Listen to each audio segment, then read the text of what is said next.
The dinner was supposed to be a celebration. That was what Audrey Sinclair kept telling herself as she drove down the long gravel driveway toward Hargrove Estate. Not Hargrove, that name was taken, toward Westhaven, the Caldwell family home outside of Kingston, Ontario, where her husband's family had gathered every third Sunday of the month for as long as anyone could remember. She had dressed carefully that evening. A navy-wrap dress, the pearl earrings that had belonged to her grandmother, heels that were sensible enough for the flagstone walkway, but elegant enough to pass inspection under Marguerite Caldwell's measuring gaze. 22 years of marriage had taught Audrey how to dress for these dinners. She had it down to a science. She had been running 5 minutes late because the gardener had been backed up past the 4:27, and she'd texted her husband Reid twice with no reply. That wasn't unusual. Reid Caldwell was the kind of man who set his phone face down during family events and called it being present. It was one of the things she had admired about him once, that deliberate attention. She wasn't sure when she'd stopped admiring it. The iron gate was already open when she arrived. She parked between her mother-in-law's silver Lexus and an unfamiliar white BMW she didn't recognize. Quebec plate. She noted that the way she noted most things. Quietly, without comment, filing it away. The house smelled like the same cedar and beeswax it always did. Someone had put fresh dahlias in the foyer, which Marguerite never did herself because she claimed she was allergic, which meant someone had arranged them for her. Audrey stood in the entrance for a moment longer than necessary, listening to the low hum of voices from the dining room, the clink of glassware, a laugh she didn't recognize. She pushed open the double doors. 14 people at the long mahogany table. She knew 12 of them. Her brother-in-law, Philip Caldwell, and his wife seated at the far end. The aunts from Oakville. Reid's cousin from Halifax who only showed up when there was something worth showing up for. Marguerite Caldwell at the head of the table, silver hair pulled back in a chignon so tight it looked like discipline made visible. And Reid, her husband Reid Caldwell, 53 years old, partner at his family's commercial real estate firm. Father of their 2 children, the man whose dress shirts she had been dropping at the dry cleaner on Queen Street every Tuesday for 2 decades, sitting in the chair that was always his, with a woman Audrey had never seen before seated to his immediate right. Not across the table, not somewhere manageable, to his right, in the chair that, at every family dinner for 22 years had belonged to Audrey. She stood in the doorway. No one stood up. No one called out her name in the bright, overcompensating way people do when they've been waiting for someone. The conversation dipped, shifted, and the woman to Reid's right. Early 40s, dark red hair cut short. A silk blouse in a shade that people in Toronto called champagne and people in Montreal called beige. Turned and looked at Audrey with an expression that wasn't quite a smile. It was something more practiced than a smile. It was the expression of someone who had already been told the relevant details. Audrey, Reid said. Not you're here, not I'm sorry I didn't hear my phone. Just her name, stated like a fact. There's a place for you over there. Marguerite Caldwell gestured toward the far end of the table, where a chair had been added between the 2 Oakville aunts, slightly apart from the rest of the settings, the way people place a chair when they've run out of room and are hoping no one notices. Audrey looked at the chair. She looked at the woman in her seat. She looked at her husband who had picked up his wine glass, and she said very pleasantly, "Of course." She sat down. She unfolded her napkin. She accepted a glass of Riesling from Philip's wife, who at least had the grace to look uncomfortable.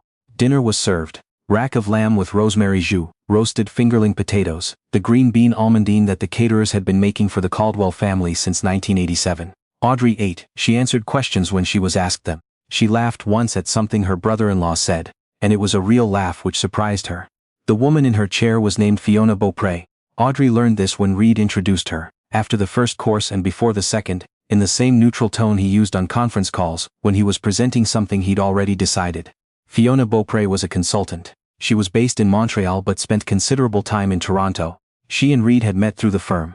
His mother had apparently already met her, more than once, because Marguerite touched Fiona's arm twice during the introduction, and said yes, yes in the way she did when something was already settled.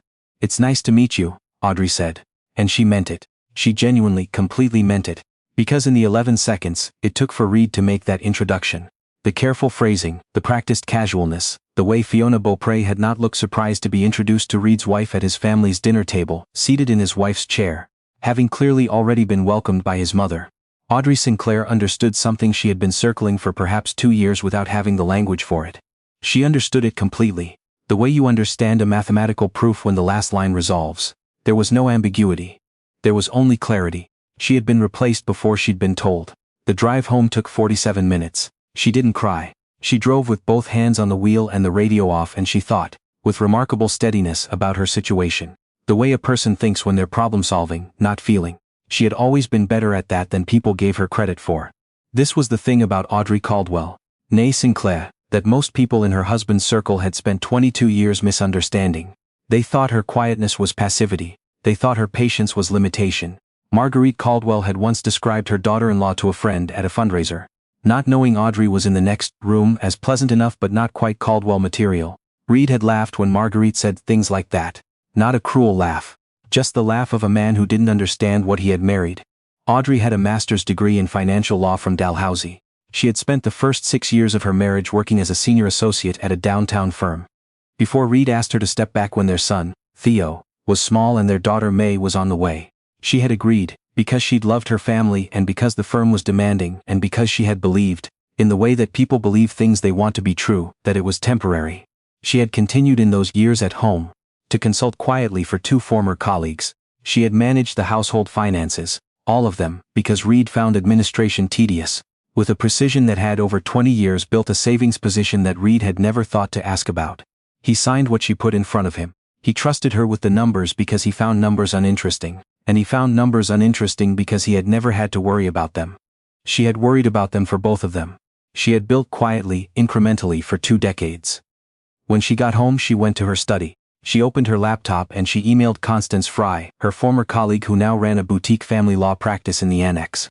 The email was 3 sentences long. She did not write it in anger. She wrote it the way she wrote everything, clearly, specifically, without wasted words.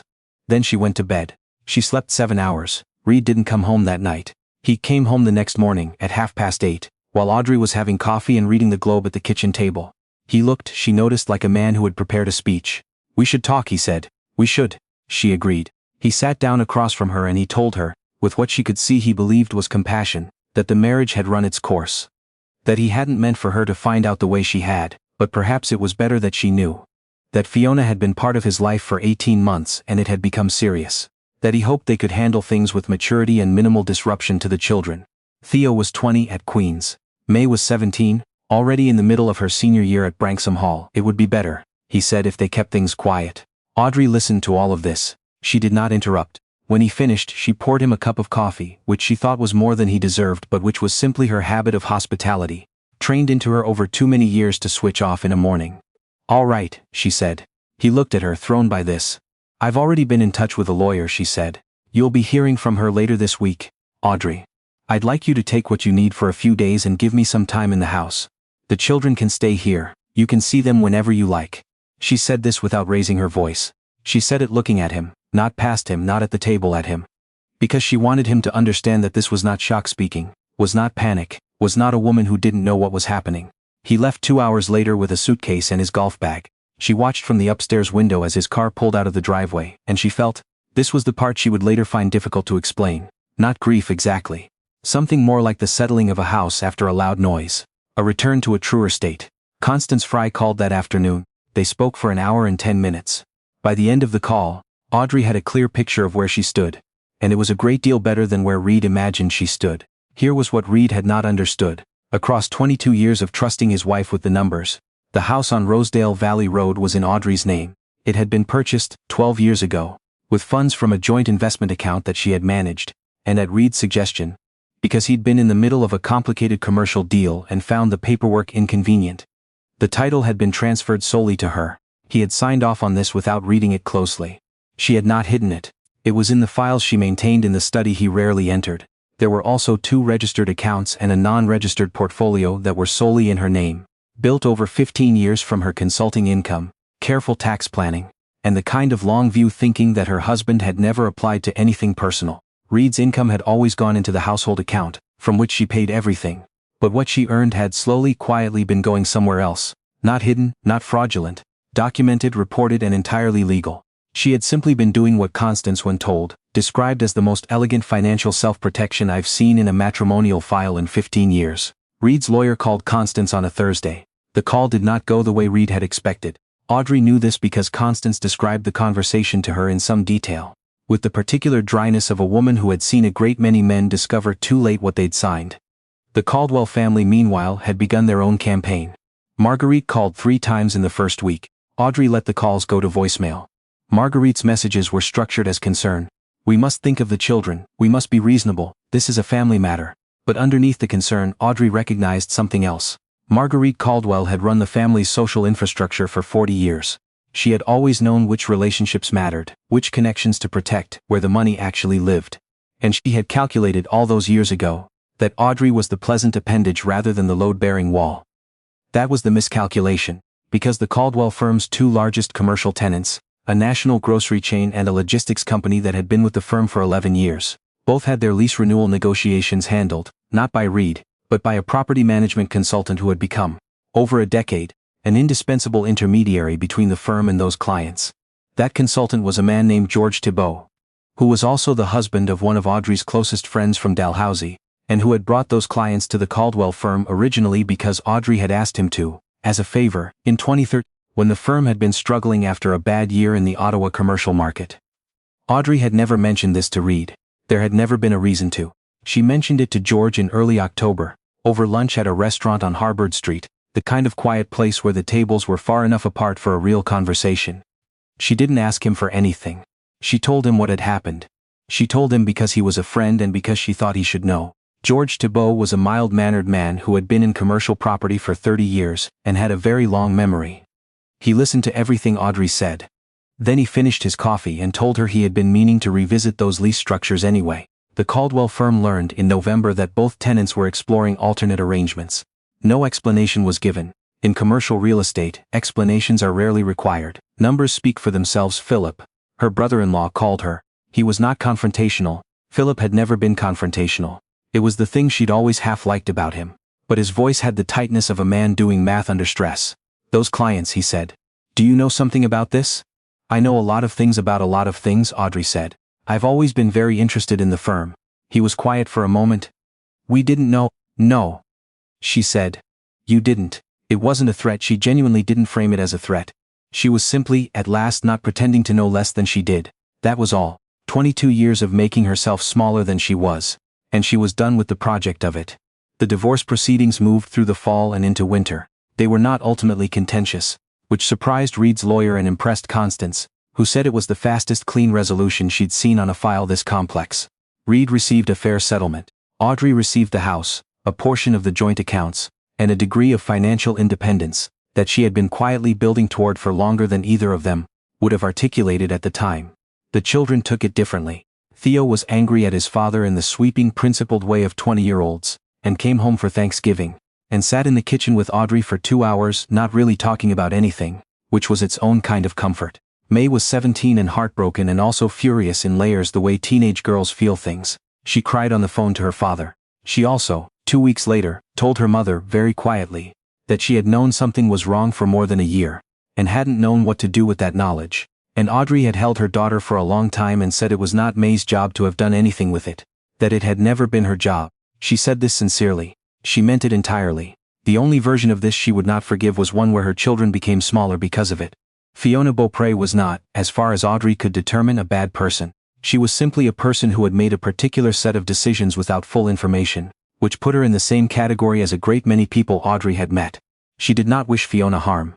She did not frankly think about Fiona very much at all. What she thought about was her own life, which was opening in front of her, in a way she hadn't allowed herself to look at for a very long time.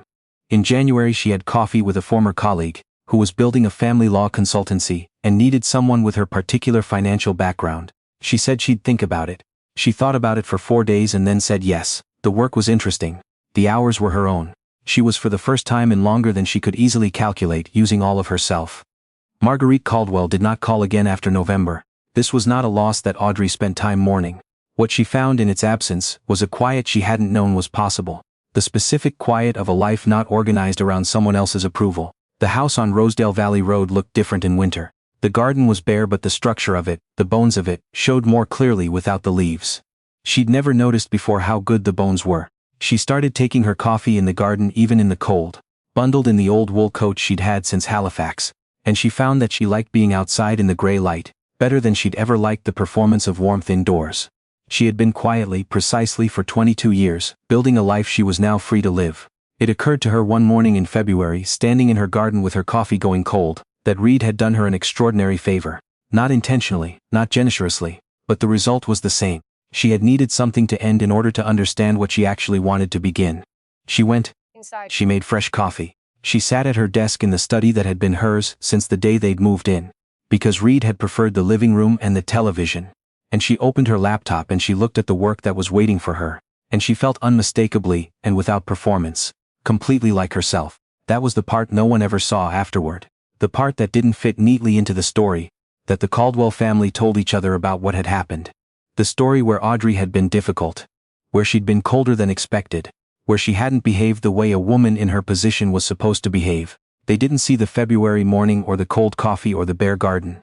They didn't see the moment when she understood, fully and without grief, that she had never actually needed the life they'd assumed she was lucky to have. She had built that life, every last piece of it. She had simply built more than they knew.